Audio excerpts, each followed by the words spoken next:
कहेंगे, लोकसभा चुनाव है, आज यहाँ पर कार्यालय का उद्घाटन हो रहा है, किस तरह ये माहौल देख रहे हैं आप वंचित का?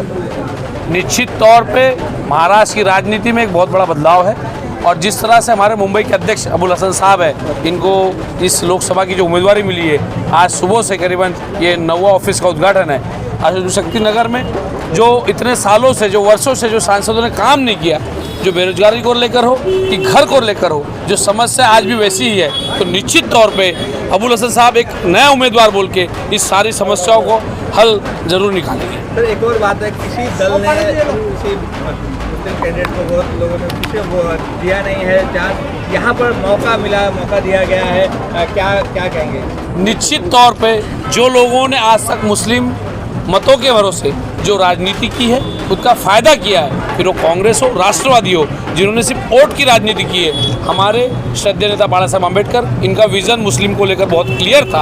हमने पूरे महाराष्ट्र में 6 उम्मीदवार दिए हैं और हमारे मुंबई के अध्यक्ष जो अबुल हसन साहब आपके खास है, इन्हीं को यहाँ से उम्मीदवार बनाया गया ताकि कथनी और करने में जो फ़र्क है जी हमारे में, कि हम बराबरी की हिस्सेदारी देना चाह रहे हैं। इसके पहले भी जो शिवसेना के सांसद रहे राहुल शिवाले, लोगों का काफ़ी आक्रोश है, गुस्सा है कि 10 साल वो यहाँ पर रहे लेकिन कुछ विकास नहीं हुआ है। क्या अब्दुल हसन जी आने के बाद यहाँ पर विकास होगा? निश्चित तौर पर जिस तरह से मैंने बता रहा था कि 10 वर्षों से सिर्फ इस देश के प्रधानमंत्री जो आज मुद्दों को लेकर बात नहीं कर रहे हैं, अमित शाह जी मुद्दों को लेकर बात नहीं करते, राजनीति भी क्या 10 साल में उन्होंने किया, उसके भरोसे वोट मांगना चाहिए था, वो चीज़ भूल रहे हैं। और आज आके जी जो आपके सामने उम्मीदवार दिए जाते हैं उनमें भी यही है। लेकिन हमारा प्रयास है कि अबुल हसन साहब मुंबई को हर गली गली कूचे में घूमे हुए 5 साल से अध्यक्ष रहे, तो निश्चित तौर पे वो न्याय देने का काम यहाँ पर करेंगे।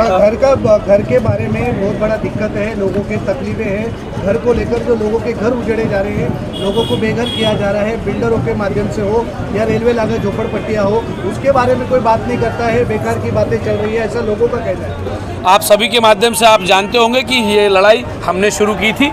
यहाँ पर हमारे नेता सुजात अम्बेडकर ने सबसे पहला अडानी के खिलाफ जो मोर्चा खोला गया था वो है, और हमारे जो नेता है ये हमेशा शोषित समूह के साथ रहे हैं। घर की बात हो, जहाँ आज सुबह से हमने देखा है कि चेंबूर में हो, उसके बाद जहाँ भी हम आज सुबह से गए हैं वहाँ पर ये बहुत बड़ी समस्या है। इनकी लड़ाई आज आपके माध्यम से हम गवाही देना चाहेंगे कि हमारा उम्मीदवार भी यहाँ पर है और पार्टी के हमारे जो सिपहसालार है वो हर मुद्दे पे लड़ाई लड़ेंगे। और बाला साहब अम्बेडकर की भूमिका पहले से रह गई है, जो बीड़ी चाल को लेकर जब भी घरों की समस्या ये बिल्डरों के खिलाफ हम लोग हैं, ताकि जिसको न्याय उसको वहीं घर मिलना चाहिए।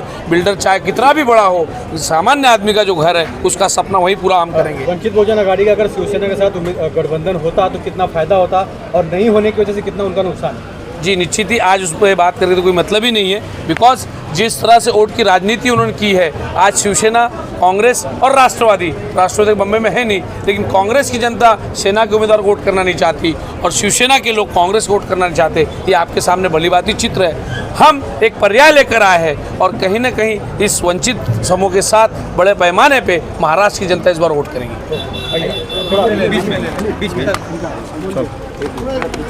क्या कहेंगे? बाला साहब अम्बेडकर जी ने आपके ऊपर एक बड़ा भरोसा जताया है, आपको दक्षिण मध्य मुंबई से उम्मीदवारी दी है, क्या करना चाहिए, किस तरह खड़े उतरे? एक मिनट ओके रोल। हाँ, अरे बाइक नीचे, अरे ट्रांसफर ले लो यार बाद में। क्या कहेंगे? बाला साहब अम्बेडकर जी ने आपके ऊपर एक बड़ा भरोसा जताया है, दक्षिण मध्य मुंबई से आपको उम्मीदवारी दी है, क्या करना चाहेंगे, क्या आपकी राय है? दक्षिण मध्य मुंबई से बाला साहब ने जो मुझ पे भरोसा जताया है उसका मैं तहे दिल से शुक्रगुजार भी हूँ और मैं इंशाल्लाह करता हूँ आने वक्त में उनके भरोसे को तोड़ूंगा भी नहीं और जो मसले और समस्याएं हैं दक्षिण मध्य मुंबई में उसे रिजॉल्व करने की कोशिश करूँगा। अच्छा, यहाँ पर कितनी चुनौती लग रही है, क्योंकि ये बड़ा क्षेत्र है और यहाँ पर दलित मुस्लिम सबसे ज़्यादा लोग रहते हैं, इस पर क्या करना है? इस क्षेत्र में लगभग 14 लाख वोट हैं, जिसमें से दलित समाज, वंचित समाज लगभग 2.25 लाख वोट हैं, 3,75,000 मुस्लिम समाज के वोट हैं, तो लगभग 6 लाख वोट दलित मुस्लिम समाज के होते हैं और बकिया समाज के वोट हैं। लेकिन इसमें लड़ाई सेना और वंचित में, भाजपा और सेना वंचित में है, क्योंकि सेना दोनों एक ही थे पहले, अब वो टूट के 2 पार्ट्स हुए हैं। वंचित बहुजन आघाड़ी कौन से अहम मुद्दे पर चुनाव में उतरी है, क्या कहना चाहिए? वंचित का ऐसा है कि बेरोजगारी का मसला है, पोल्यूशन का मसला है और संविधान में जो कुछ मानववादी ताकतें चेंजेस करने की सोच रही हैं, तो उसको लेके पार्लियामेंट में पहुंच के उसे रोकने की भरपूर कोशिश की जाए। अच्छा, शिवसेना उद्धव ठाकरे से जो अनिल देसाई है, लोग कह रहे हैं कि वो बाहर के उम्मीदवार है, लेकिन सांसद राहुल शेवाले यहाँ पर 2 बार सांसद रह चुके हैं, तो क्या उनके कामों को लोग पसंद नहीं किए, उन्होंने कुछ काम नहीं किया, ऐसा भी लोगों का कहना है, इसमें क्या कहना? अब हम लोगों से मिल रहे हैं तो पिछले 10 सालों से राहुल शेवाले साहब यहाँ पे सांसद रह चुके हैं, लेकिन अगर वो लोगों ने का काम किए होते तो उन्हें भी लोगों का प्रेम और स्नेह मिला होता, लेकिन वो जो जा रहे हैं लोग उन्हें प्रेम और स्नेह नहीं दे रहे, ये उन्हें भी पता है। महाविकास आघाड़ी हो या महायुति, तो मुस्लिम वोट तो सब चाहता है, लेकिन कैंडिडेट उन्हें नहीं बना रहे। आपको यहाँ मौका मिला है, क्या कहेंगे, क्या मैसेज देना चाहेंगे? जब देश आज़ाद होने से पहले कांग्रेस के प्रेसिडेंट आप उठा के देख लो तो मुसलमान अक्सर रहे हैं, लेकिन 1947 के बाद जो देश आज़ाद हुआ उसके बाद कोई भी मुसलमान को कांग्रेस का प्रेसिडेंट नहीं बनाया गया आज तक। पहले तो कुछ कैंडिडेट दे दिए जाते थे, लेकिन ये 2024 ऐसी आई है कि खाली महाराष्ट्र नहीं, अदर्स अलग भी स्टेट में भी एक भी उम्मीदवारी कांग्रेस ने मुसलमान को दी नहीं है। मुसलमान का खाली वोट लेना जानती है और मुसलमान को उम्मीदवारी देना उन्हें मंजूर नहीं है। आपकी बार कुछ बदलाव होगा? आपकी बार जरूर बदलाव होगा। मुस्लिम कौम भी समझ रही है कि हमें यूज़ एंड थ्रो किया जा रहा है।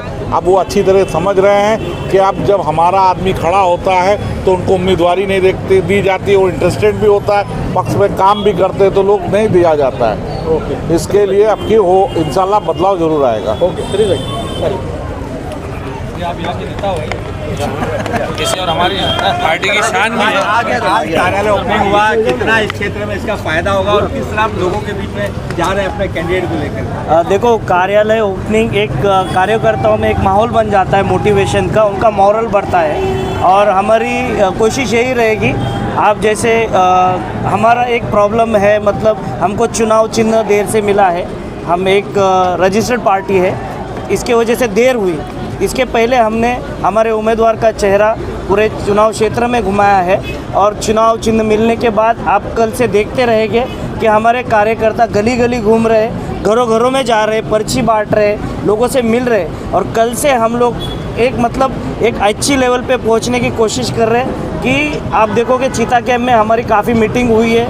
इसके पहले कुछ अलग मैसेज चल रहा था, अभी लोगों तक सही मैसेज गया है कि चुनाव होने के बाद भी लोग बीजेपी के साथ जाने वाले हैं। वंचित एक ऐसी एक पार्टी है कि कोई भी मामले में बीजेपी के साथ समझौता नहीं करेगी। सर, क्या कहना चाहेंगे? जहाँ भी आप जा रहे हैं तो क्या रिस्पांस मिल रहा है लोगों का? देखो, लोगों का रिस्पांस बहुत अच्छे से मिल रहा है। पहले लोगों के पास ऑप्शन नहीं था, अभी हम लोग घर घर तक पहुंच रहे, हमारी बात रख रहे, हम कोशिश कर रहे हैं, हम लोग लोगों को बता रहे और हम लोग कामयाब भी हो रहे हैं। लोगों का बहुत अच्छे से रिस्पांस मिल रहा है, मुस्लिम मोहल्ले में बहुत अच्छा रिस्पांस मिल रहा है हम लोग को। सर, आप क्या कहना चाहेंगे कि जो निशानी है जिसको लेकर के, जो गैस का सिलेंडर है, उसी को लेकर के पूरे हिंदुस्तान में बवाल चल रहा है और वही निशानी आपको मिली है? देखो, अभी आप ऐसा बोलोगे कि कांग्रेस के राज में 400 का सिलेंडर था, तो हम बोलते हैं कि नहीं, कि कांग्रेस ने भी टाइम टाइम पे सिलेंडर के भाव बढ़ाए हैं। जब भी हम लोग बचपन, मतलब जब समझ में आया था, घर में हमारे सिलेंडर आया था तो 90 रुपये सिलेंडर था, कांग्रेस ने उसको 400 लेके गया और ये लोगों ने उसकी 3 गुना दाम बढ़ाए, 1200 तक लेके गए। मतलब कांग्रेस भी सही नहीं, बीजेपी भी नहीं सही है। इसके लिए हम लोग ने चुनाव चुनना हमारा गैस सिलेंडर लिया है, ताकि लोगों तक हम लोग और अच्छी तरीके से पहुँच जाए। और हम लोग अगर इसमें सक्सेस होते हैं और हमारी सरकार बनती है या हम सरकार में शामिल होते हैं, तो हम लोग का पहला मुद्दा ये रहेगा कि गैस सिलेंडर के दाम काफ़ी कम हो। सतीश जी, विकास का दूसरा नाम मोदी गारंटी है, क्या लगता है? विकास कहाँ गुम हुआ है, ये तो दिखाई नहीं दे रहा भाई। बहुत टाइम से हम विकास नाम के लोगों को ही पहचानते हैं, विकास नहीं दिखाई दे रहा है। 15 लाख का जुमला आप लोगों ने देखा है, 2 करोड़ नौकरियां आप लोगों ने देखा है। आप लोग सिर्फ और सिर्फ जाति और धर्म की राजनीति पे बात कर रहे हो, विकास के नाम पे कुछ भी नहीं दिखाई दे रहा है। आप लोग मीडिया वाले ने ये बात उछालनी चाहिए कि विकास कहीं पे नहीं दिख रहा है, या तो फिर विकास नाम के व्यक्ति को ढूंढो और विकास उसको बताओ, विकास विकास ये विकास है। अच्छा, अब्दुल हसन जी को यहाँ पर टिकट मिला है, कितना ज़रूरी था इस तरह के उम्मीदवार को? मुस्लिम जो है, हम लोग ने पॉलिटिकल एनालिसिस रिपोर्ट निकाला, हम लोग ने उसमें देखा कि यहाँ पे एससी जो वोटर्स है वो तकरीबन 2-2.25 लाख वोटर्स है, और मुस्लिम वोटर्स देखने के बाद हम लोग खुद चौंक गए, वो 3.25 लाख वोटर्स यहाँ पे है। तो हम लोग बोले कि यहाँ पे मुस्लिम कैंडिडेट बहुत अच्छी तरीके से चलेगा। और ताकि मुसलमानों में एक उम्मीद जागी हुई है। मोदी के खिलाफ वो लोग खुल के बाहर आ रहे हैं, बीजेपी के खिलाफ खुल के बाहर आ रहे हैं, शिंदे शिवसेना के खिलाफ खुल के बाहर आ रहे हैं। तो उनको एक ऑप्शन चाहिए कि दूसरी जो यूबीटी शिवसेना है, मतलब उद्धव बाला साहब की शिवसेना है, कल की स्टेटमेंट अगर आप देखोगे तो ये लोग कभी भी, मोदी और उद्धव साहब कभी भी एक आने की कोशिश में है। तो आज लोगों को ये समझ में आया है कि कल बीजेपी शिवसेना कभी भी एक हो सकती है। इसके बारे में वो वंचित का अभी अल्टरनेट ऑप्शन मुस्लिम लोग ढूंढ रहे हैं। ये हमारी कोशिश पहले से थी और हम लोग इसमें कामयाब होते नज़र आ रहे हैं।